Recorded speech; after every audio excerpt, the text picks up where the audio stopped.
ሚድሮክ ኢንቨስትመንት ግሩፕ ሚድሮክ ለሀገር በኢትዮጵያ የኮንስትራክሽን ታሪክ ውስጥ ፈርቀዳጅ የሆነው ሚድሮክ ኮንስትራክሽን ኢትዮጵያ ላለፉት ዓመታት ዘመናዊ ቴክኖሎጂን በዘርፉ በማስተዋወቅ በኢትዮጵያ የግንባታ እድገት ውስጥ ትልቅ ድርሻ ተወጥቷል።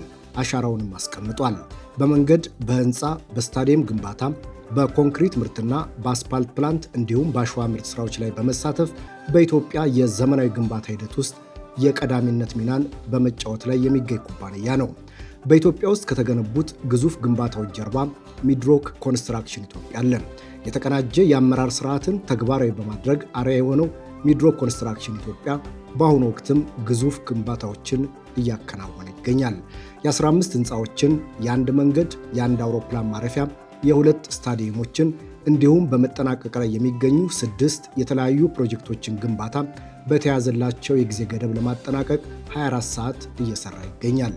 የሚድሮክ ኮንስትራክሽን ኢትዮጵያ አመራሮችና ባልደረቦችም ያለፉትን 8 ወራት የሥራ አፈጻጸማቸውን በጋራ ገምግመዋል። የዘርፉ ባለሙያዎች ባለፉት 8 ወራት ያከናወኗቸው ተግባራት በጥሩ ሁኔታ ገምግመው በቀሪ ወራት ከዚህ በበለጠ ለመስራት ስምምነት ላይ ደርሰዋል። የሚድሮክ ኮንስትራክሽን ኢትዮጵያ ዋና ሥራ አስኪያጅ አቶ ወልዳይ በርሄ ለተገኘው ስኬት ባልደረቦቻቸውን አመስግነው በቀጣይ ከዚህ በበለጠ በርትተው እንዲሰሩም አቅጣጫ አስቀምጠዋል።